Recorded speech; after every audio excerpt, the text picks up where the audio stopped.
Kia ora, my name's Shelby, and today we're doing a quick story on the Beslan school siege. On Wednesday in September 2004, the first day of the new school term, a group of 32 male and 2 female Chechen separatists broke into the Beslan number 1 school yelling Allah Akbar and taking 1,128 people, including 777 pupils hostage. In the confusion, more than 50 people managed to escape. To ensure the building was not stormed by police, the terrorists put children in strategic points around the gymnasium where they held their victims. The siege was well organized. Disguised as workmen, the terrorists had hidden weapons and explosives in the school. In July 2004, the terrorists ordered everyone to speak in Russian, and when one man named Beslan Betrosov stood to repeat the rules in the local language, a terrorist shot him in the head. At 1 p.m., the terrorists demanded an end to the Second Chechen War, and they then executed between 15 to 20 of the male hostages. At 3 p.m., 2 female terrorists died after exploding the bombs they had wrapped around their bodies. 5 hours later, the terrorists told the New York Times journalists and they belonged to a militant organization called Riyad al-Salihin, led by Chechen warlord Shamil Basayev. The siege went into the second day, and the terrorists refused to allow any food or water into the gym. It was reported that the terrorists and hostages had to drink their own urine.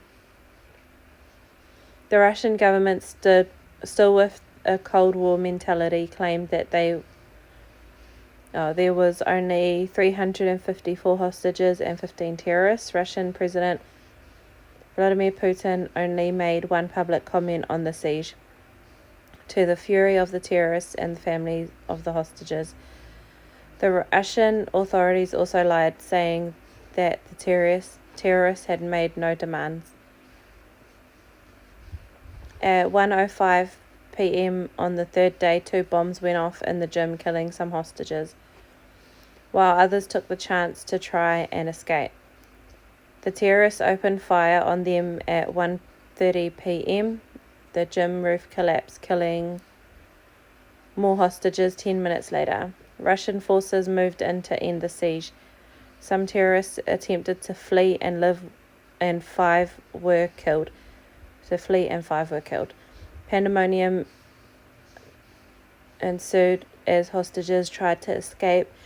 A terrorist fought back, using them as human shields. By 3:15, most of the hostages were freed, but 15 or so terrorists were still at large. One Nurpashi Kulayev tried to pass himself off as a hostage and was almost lynched when he was recognized. At 9 p.m., 646 people were admitted to hospital. 2 hours later, the authorities reported that they had killed 27 terrorists. Bit of the aftermath. At 3:15 on 4th of September, Putin ordered the borders of North Ossetia closed. The first funerals for the victims took place the next day, and Putin defended the handling of the siege, saying, "Weak people are beaten." Close quote.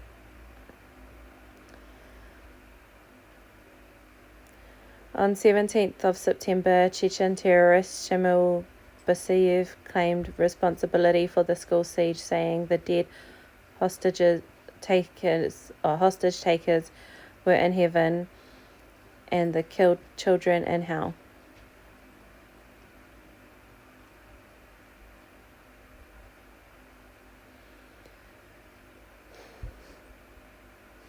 On 26th of May 2006, the only surviving terrorist, Nurpashi Kulayev, is jailed for life. On 10th of July 2006, Shamil Basayev was killed in the Russian Republic of Ingushetia. The official death toll stood at 355, including 186 children. Far out.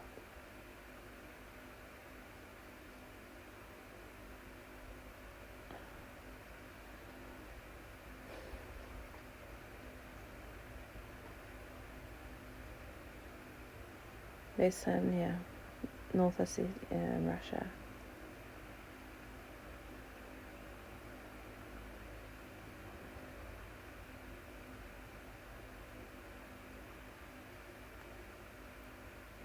I don't know if they lied or if it was just that misinformation the first time. You know, when it comes to the numbers.